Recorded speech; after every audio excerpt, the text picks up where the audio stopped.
wiilii gabar baa si wacan wax wada dhexeeyey balan bay wada galeen iyo axdii in midkooda midka kale uusan ka bixin in mustaqbalkii ay tiinka dambe ay wadaagaan wiilkii waxba ma uusan haysanin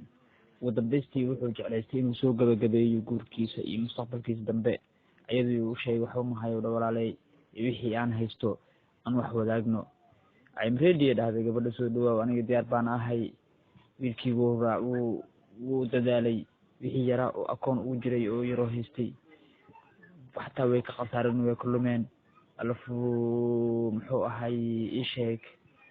alxasil wuu dadaalay dadaalkii intii tabartiisa ahaa garab walaal iyo midna muusan haysanin iyo ehel qaraababa midna garab uma noqon waxa uu islahay kaliya ayadaba garab ku ah ee wax walbana ku noqon doonto naftaana sidii jeceshahay ku yeeli doonto ugu dambaystii wuxuu yiraahday abaayo wixii aan yaraan hay waa ka saabal xalka ugu waxaan guur lama dhahee guur fiican yeel soo taan balanay waxaasi balan baa ka dambeysay balantu war baa ka dambeysay walaali ma awoodi waxa ma hayo okay dib malahano waan wada joogeynaa waa iska joogeynaa markaad wax heshid